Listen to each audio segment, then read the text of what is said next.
Here we are, February book mail, ready to be opened and read and admired and loved and possibly have a doomed fate of sitting on my TBR stack for years to come.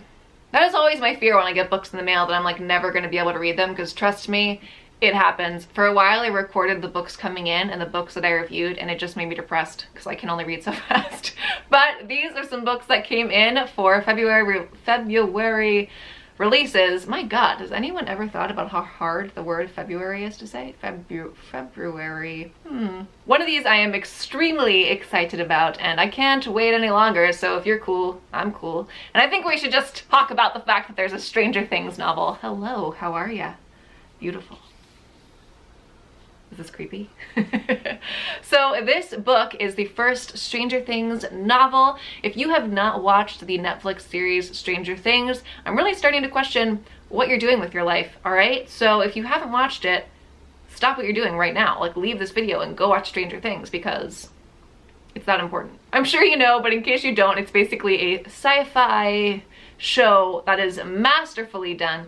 And these books are sort of like most fiction that comes from films or TV, are books that are really there to serve like as an expanding background for the world that we love on the film. So this, I'm very excited about it, being a huge Stranger Things fan, and I'm gonna twirl it like we're in an infomercial. You know, is it working? Do you feel mesmerized, like you want to go buy this? Oh, this is why I'm not in infomercials. Alright, I'm gonna try to get it together. So this book is about the mother of Eleven and the MK Ultra experiments, and I'm basically super excited. I'm a little nervous too though, because you never know when you get these things if the writing is going to be good, if the world's going to feel the same. You know, it's a tricky thing to do, is take something that's designed for film and then put it into a book and make it readable and make it lovable by both the film fans and readers. That's a hard thing to sign up for, you know? So my hopes is that Gwenda Bond, the author of this, will have done a good job as best she can and will give us a little bit more background on the world that we love so much on the TV series. I'm really excited, especially because I think it's July 4th. Yes, the 4th of July, the next season of Stranger Things is coming out, and I for sure want to read this ASAP, and I'm in a horror mood, and I realized the other day I don't have any horror on my TBR for upcoming releases, and that was a tragedy to me. So I know this isn't like horror per se, but it's kind of a dark, grim vibe, right? So I'm hoping it'll satisfy that urge. So, Stranger Things. Oh, I wanted to show you the chapter headings super quick, because they look gross. Look, it's like all disgusting and stuff. Looks like germs and things. I don't even really want to be touching it, but I am. All right, that is the Suspicious Minds for Stranger Things. Very excited. 80s font for the win. Next up is the upcoming The Hiding Place by CJ Tudor. And by the way, I think both of these release on February 5th, which would have been a Tuesday, right? Yes, I was right, 10 points to me. This is February 5th, and so is this one. So by the time this video goes out, they'll probably be available and you should order them if you want. I mean, I'm not trying to pressure you, you know? So the next one is, as I said, The Hiding Place by CJ Tudor. Now, I did read her first book, The Chalk Man, and I felt middle of the road about it, but I do remember that I liked her writing style and I liked the concept. So when I saw that this one was coming out and I read the description, I thought, hey, let's read her again, see if we like her style any better, see if it's in a way that I'll maybe like it more in this one. It's sort of a same basic concept in which it's like a person revisiting crimes from their childhood. This one is about a guy who was convicted of a murder and then comes back to a small town where it all happened, and the question is like, what's he doing there? What's the deal? Who are these characters? What really happened all those years ago? And we're sort of unraveling that as we go. So that's the same basic concept as Chalk Man, where it's like something happened in a guy's childhood and now he's an adult and we're going back and forth trying to figure out what happened. So I'm hoping that this one will be a little bit more to my liking. Again, Chalk Man was like a 3.5 star read for me, so I felt like this was definitely worth the gamble of checking it out. It was sent to me by the publisher Crown, so yay! I hope I like it. I really do. I have high hopes for CJ's writing, so cross your fingers for me. I'll let you know. This is also a February 5th release. What's the deal? You know, it's like something in the water. This one is The Winter Sister by Megan Collins. It was sent to me by Atria. This is a book about a girl whose sister was murdered, and her remains were found when they were like teenagers, and then her murder was never solved. So she basically all these years later is coming back into the town where all this happened to help her mother with her cancer treatments. And I can only imagine that that relationship dynamic between a mother who lost one of her daughters and her remaining child are going to be maybe an interesting dynamic. I'm hoping that'll be interesting. And she finds out that the boyfriend of her sister at the time of her murder is working in the same care facility where her mom is getting her cancer treatments. And she's always blamed the murder of her sister on this boyfriend. So that is also what I'm hoping will be an interesting dynamic. I've got high hopes.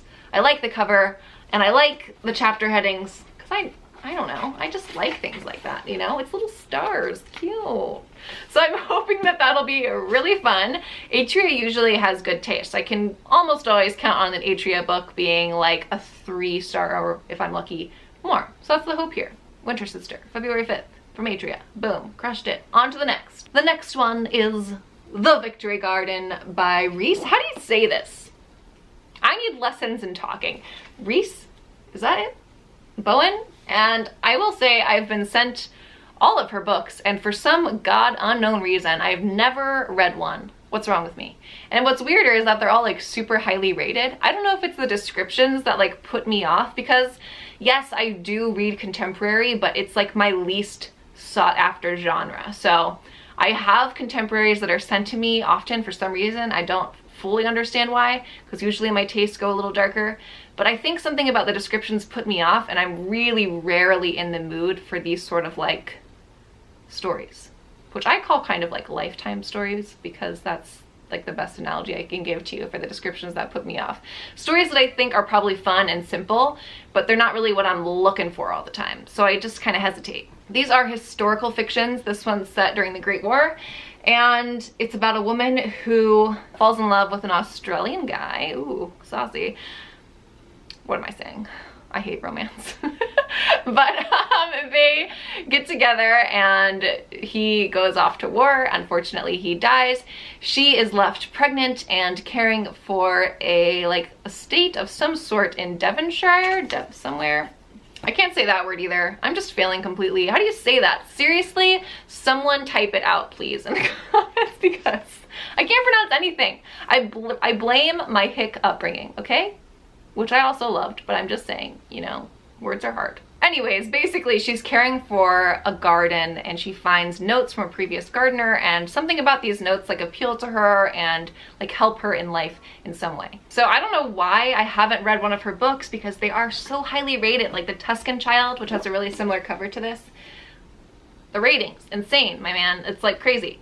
So I don't know what it is, but I just always put them off. I'm kind of hoping that for some weird reason I'll get the urge to read this kind of story and I'll be able to finally read one of her books, but I don't know. I'm not gonna hold my breath. Somehow I doubt that I'm gonna get to this. What is wrong with me? Someone tell me. I'm confused by myself. These are sent to me by Lake Union, which is a Amazon publishing situation. And what I do love about what they do is that they always have pretty, like without the dust jacket, it's pretty on its own. That's a cute little detail that I like. That is it. Those are the 4 February releases I have going, waiting for me on my TBR. The one I'm most excited about is obviously Stranger Things, which my pals at Random House sent to me. I love you guys at Random House. You're the best. And I can usually count on you for a solid read. So thank you guys for sending this to me. And thank you for watching this video and watching me ramble and be a weirdo. Like, thank goodness I have you guys as friends, because seriously, people who aren't book nerds would probably be really concerned about my well-being. All right, thanks so much for watching. If you liked this video, leave me a comment below. Give this video a big thumbs up because it really helps me out. And if you're new here and you haven't subscribed yet, but you like all things bookish, book hauls, reviews, TBRs, basically anything nerdy and bookish, then I'm your girl. So go ahead and press that subscribe button and I'll see you on the next one. Thanks so much for watching. Bye guys.